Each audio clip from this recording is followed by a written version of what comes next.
Good morning, students. In previous lecture, we discussed about the resources and its classification.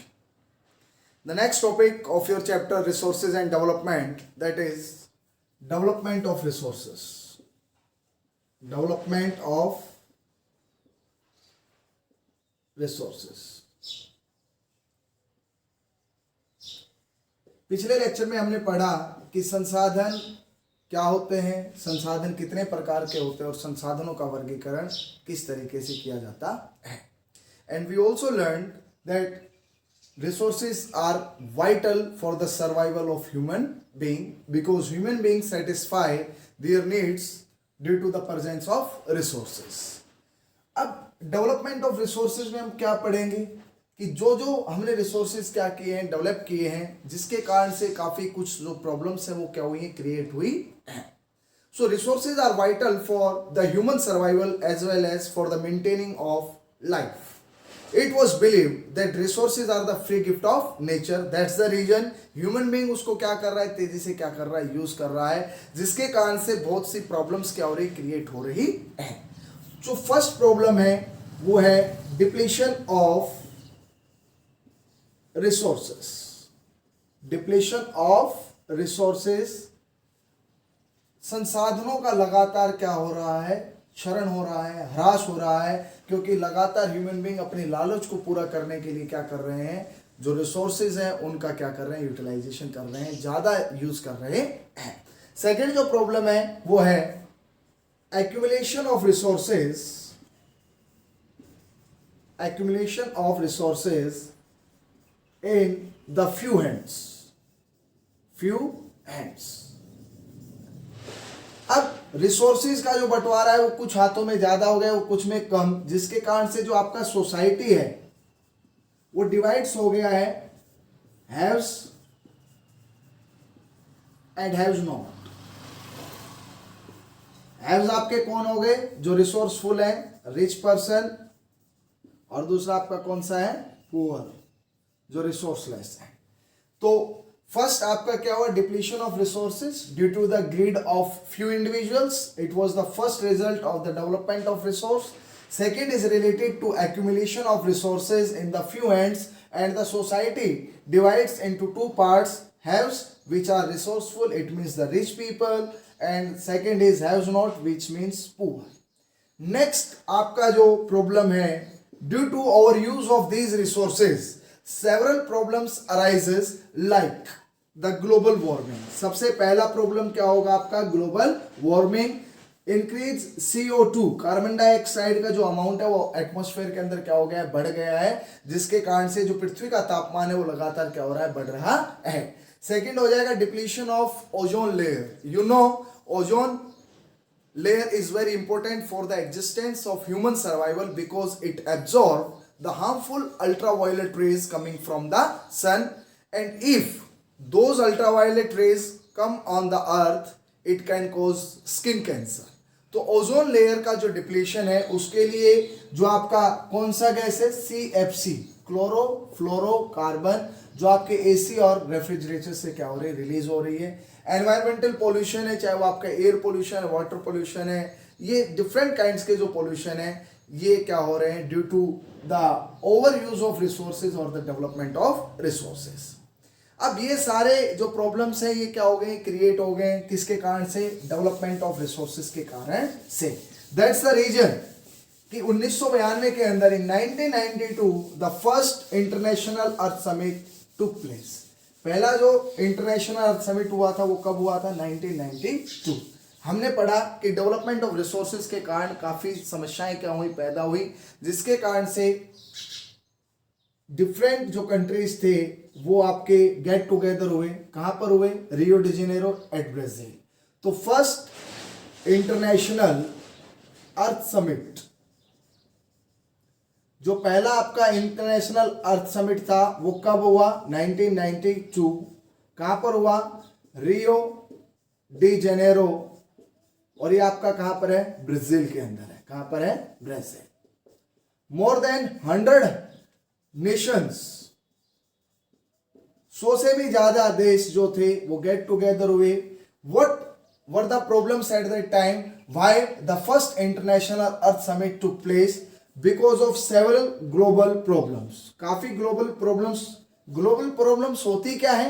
The problems which are faced by whole world, not by a single country or a territory, that are known as global problems. तो कौन कौन सी global problems थी? First आपका अभी मैंने जो किया global warming, second आपका क्या है depletion of ozone layer, third आपका कौन सा है environmental pollution, and fourth land degradation. ये कुछ प्रॉब्लम्स थी जिनका सॉल्यूशन निकालने के लिए फर्स्ट इंटरनेशनल अर्थ समिट का क्या किया गया, आयोजन किया गया, जिसके अंदर इन सभी प्रॉब्लम्स को रिलेटेड जो सॉल्यूशंस थे उनको रखा गया। अब यहां से जो सॉल्यूशन निकल के आया था उस सॉल्यूशन का नाम था agenda 21, agenda 21 which is also known as sustainable development. तो क्वेश्चन 3 मार्क्स का बनता है सीबीएसई बोर्ड के लिए कि इंटरनेशनल अर्थ समिट कब हुआ, कहाँ हुआ, क्या कारण थे और उनका जो सॉल्यूशन था वो किस रूप में आया। तो now we are discussing about the sustainable development. अब हम किसके बारे में बात करेंगे? सस्टेनेबल डेवलपमेंट के बारे में बात करेंगे। First of all, as you know that resources are found in limited amount on our earth. संसाधन जो हैं वो हमारे पृथ्वी पर सीमित मात्रा में पाए जाते हैं और मोस्टली हमारे पास नॉन रिन्यूएबल। अगर हम इंडिया की स्पेशली बात करें तो India is rich, India is blessed with non renewable resources. तो अब हम बात करेंगे सस्टेनेबल डेवलपमेंट के बारे में। किसके बारे में? Sustainable development. इसके 4 स्टेप्स हैं, चारों स्टेप को आपको क्या करना है? लर्न करना है। The first step is without harming the environment, without harming the environment, development at present,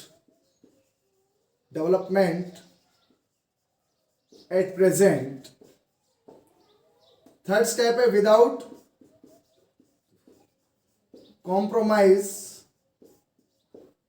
compromising the needs of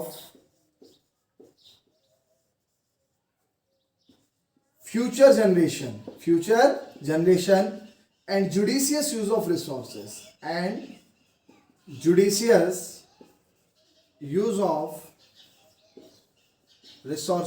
is known as sustainable development.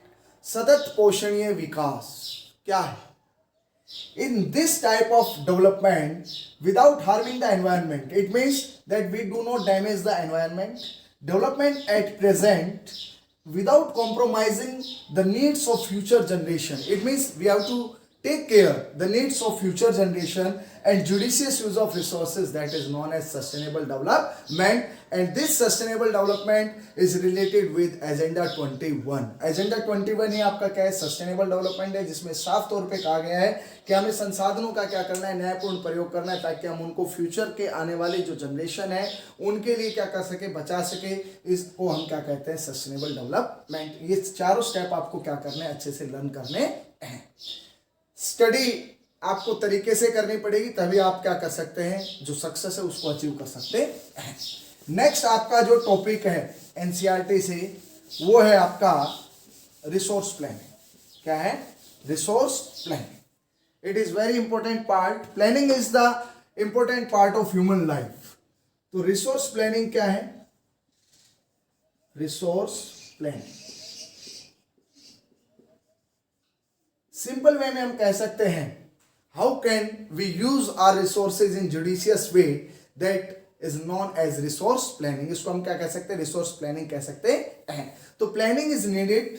इसमें सबसे पहला हम लिखेंगे planning is needed for judicious use of resources. जो planning है उसकी जरूरत क्यों है? क्योंकि हमें संसाधनों का क्या करना है? न्यायपूर्ण क्या करना है? प्रयोग करना है। मैं आपको कुछ एग्जांपल्स देता हूं इंडिया से, जिससे कि आपको पता लगेगा कि हमें रिसोर्स प्लानिंग करने की जरूरत क्यों है। मैं सबसे पहले बात करूंगा राजस्थान की। राजस्थान आपको पता है लार्जेस्ट आपका क्या है? स्टेट है इन एरिया, और यहाँ पर जो सबसे ज़्यादा एबंडेंट रिसोर्स है वो आपका क्या है, सोलर एनर्जी है। लेकिन यहाँ पर डेफिशिएंसी किसकी है, वाटर रिसोर्सेज की। ये अभी आपको याद करना पड़ेगा, इसलिए हमें यहाँ पर प्लान करना पड़ेगा कि Rajasthan is blessed with solar energy but deficient in water resources. Arunachal Pradesh के अंदर आपके वाटर रिसोर्सेज हैं, लेकिन उस वाटर रिसोर्सेज को यूटिलाइज करने के लिए इंफ्रास्ट्रक्चरल डेवलपमेंट नहीं है, इंफ्रास्ट्रक्चरल डेवलपमेंट हमारे पास नहीं है। इसी तरीके से अगर हम बात करें कि स्टेट है आपके, झारखंड हो गया, छत्तीसगढ़ हो गया, ओडिशा, ये सारे आपके क्या है, मिनरल्स वाले स्टेट है जहां पर आपके क्या पाए जाते हैं, मिनरल्स पाए जाते हैं। बट यहाँ पर भी क्या नहीं है, इंफ्रास्ट्रक्चरल डेवलपमेंट नहीं है। दैट्स द रीजन कि यहाँ की मोस्टली जो आपकी क्या है, जो पॉपुलेशन है वो अंडर पॉवर्टी है, क्योंकि यहाँ पर रिसोर्सेज तो है, मिनरल्स तो है, लेकिन मिनरल्स को यूटिलाइज करने के लिए वहाँ पर इंडस्ट्रीज जो है वो वहाँ पर अभी तक स्थापित नहीं हुई है। ये इम्बैलेंस है, ये इम्बैलेंस शो कर रहा है, जो किसकी रिक्वायरमेंट को फोकस कर रहा है, वो कर रहा है रिसोर्स प्लानिंग कि भाई रिसोर्स प्लान क्यों करना चाहिए, क्योंकि ये रीजंस है।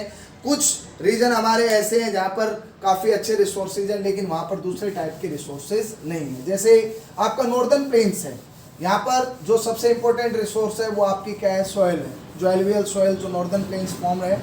लेकिन यहाँ पर डेफिशिएंसी है किनकी, मिनरल्स की। ये भी आपको क्या रखना है, ध्यान रखना है। तो रिसोर्स प्लानिंग के कितने स्टेप्स होते हैं, 3 steps. There are 3 steps in the resource planning. कौन कौन से स्टेप्स होते हैं? सबसे पहला स्टेप है आपका identification of resources, identification of resources. अब आइडेंटिफिकेशन ऑफ रिसोर्सेज में 3 स्टेप आएंगे। सबसे पहले surveying, it is very important question related to CBSE board. Second आपका क्या आ जाएगा, मैपिंग। क्या आ जाएगा, मैपिंग।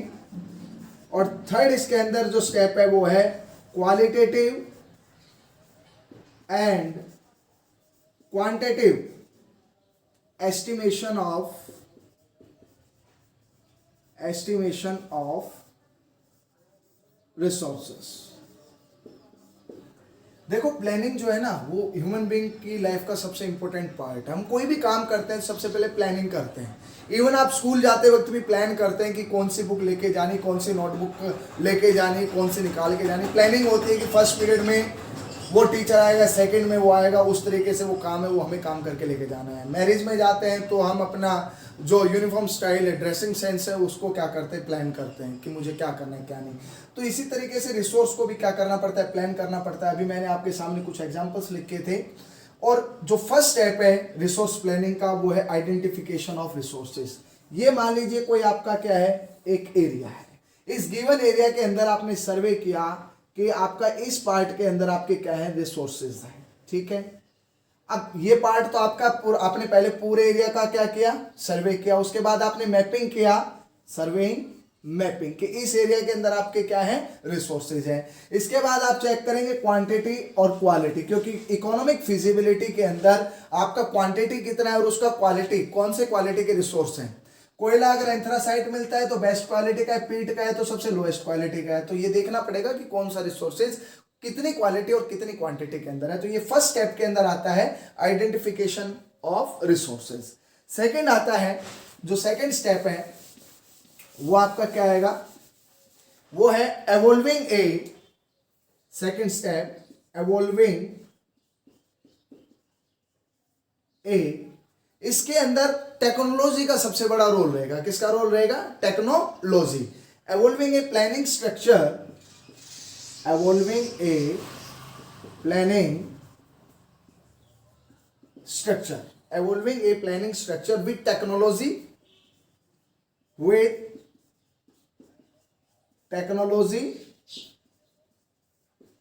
comma skills,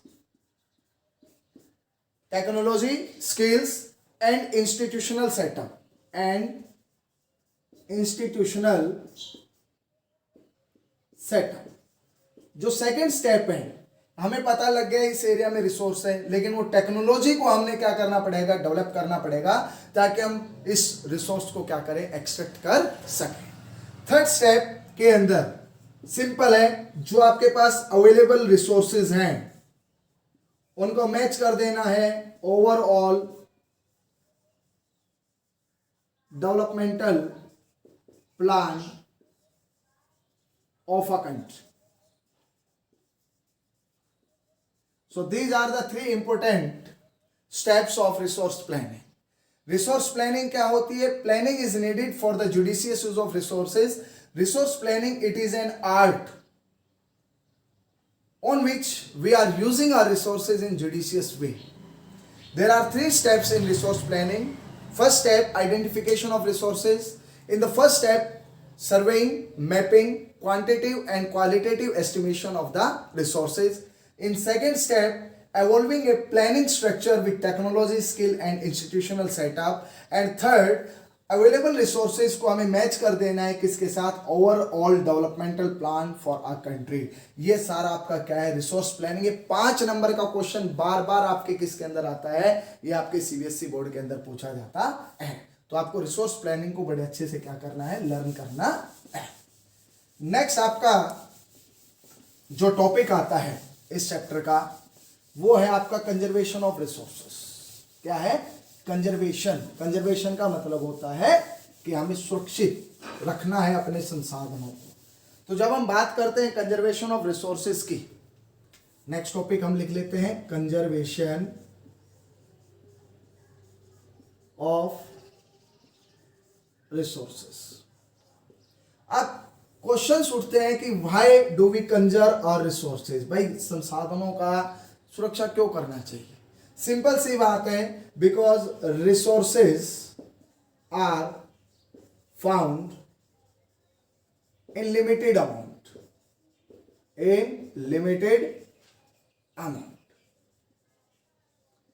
सबसे पहला कारण यही है कि संसाधनों का संरक्षण इसलिए जरूरी है क्योंकि संसाधन क्या पाए जाते हैं? लिमिटेड आपके क्वांटिटी के अंदर होते हैं. और सबसे जरूरी चीज है कि बिना संसाधनों के हम ना तो अपना प्रेजेंट एग्जिस्ट कर सकते हैं, ना हम अपना फ्यूचर को क्या कर सकते हैं? एग्जिस्ट कर सकते हैं. तो सबसे जरूरी चीज यही है कि हमें संसाधनों का क्या करना पड़ेगा? जुडिशियस यूज करना पड़ेगा.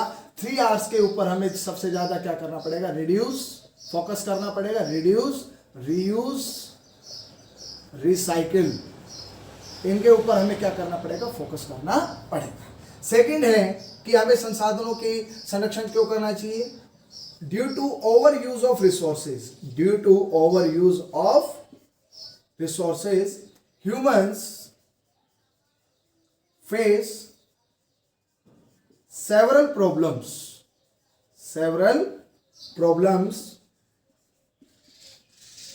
like global warming, depletion of ozone layer, different kinds of pollution, it means environmental pollution, and land degradation.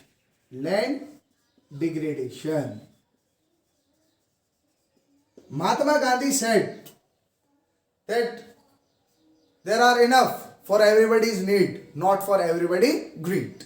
हमारे यहाँ पर पर्याप्त संसाधन है कि हम लोगों की आवश्यकताओं को तो पूरा कर सकते हैं, लेकिन हम क्या नहीं कर सकते हैं? हम जो लोगों की लालच है उनको क्या नहीं कर सकते हैं? पूरा नहीं कर सकते हैं. ये इंपॉर्टेंट जो वर्डिंग्स थी ये महात्मा गांधी की थी कि हमारे पास पर्याप्त संसाधन तो हैं, लेकिन उन संसाधनों का हमें क्या करना पड़ेगा? न्यायपूर्ण प्रयोग करना पड़ेगा. इसलिए जो कंजर्वेशन ऑफ रिसोर्सेज है उसके ऊपर क्या किया गया था? ध्यान दिया गया था. 1947 के अंदर सुमाचर ने प्रोपोकेटेड रिसोर्स कंजर्वेशन, जो गांधीयन फिलोसफी थी, वो अपनी बुक के अंदर लिखी थी small is beautiful. Small is beautiful 1974 के अंदर शुमाचर ने अपनी एक बुक लिखी थी स्मॉल इज ब्यूटीफुल. ये रिलेटेड किससे थी? It is related with the conservation of resources. संसाधनों के न्यायपूर्ण प्रयोग से ये क्या थी? रिलेटेड थी. 1987 के अंदर एक रिपोर्ट आई थी, ब्रुटलैंड रिपोर्ट. कौन सी रिपोर्ट आई थी? ब्रुटलैंड कमीशन की रिपोर्ट आई थी, जिन्होंने रिसोर्स प्लानिंग को क्या किया था? सबसे ज्यादा फोकस किया था फॉर कंजर्वेशन ऑफ रिसोर्सेज. कि अगर आपको संसाधनों का संरक्षण करना है तो आपको संसाधनों का क्या करना पड़ेगा? न्यायपूर्ण प्रयोग करना पड़ेगा. और 1992 के अंदर जो आपका रियो डी जेनेरो समिट हुआ था, वो भी किससे रिलेटेड था? वो भी आपका कंजर्वेशन ऑफ रिसोर्सेज से क्या था? रिलेटेड था. Dear students, conservation of resources क्यों जरूरी है? ये तो वो 2 मुख्य कारण हैं. और इनके लिए कौन कौन से स्टेप्स उठाए गए? कौन कौन से स्टेप उठाए गए? रियो डी जनेरो का जो समिट था वो स्टेप ये था। स्मॉल इज ब्यूटीफुल जो आपकी सुमाचर ने लिखी गांधीयन फिलोसफी के ऊपर, ये भी वो स्टेप था। ब्रुकलैंड कमीशन की रिपोर्ट आई थी जिसमें उन्होंने एजेंडा 21 के ऊपर फोकस किया, वो भी related to the conservation of क्या था? रिसोर्सेज था। और जो अर्थ समिट हुआ था रियो डी जेनेरो के अंदर, वो भी एक स्टेप था related to the conservation of resource. So dear students, today we learn the 3 important topics: the development of resources first, second sustainable development and the resource planning, and third one is conservation of resources. आपको सबसे पहले NCERT की text book लेनी है, video देखने के बाद उसको लाइन टू लाइन रीड करना है, and I hope that you will better understand of these 3 or 4 topics related to chapter number 1 resources and development. जय हिंद, जय भारत।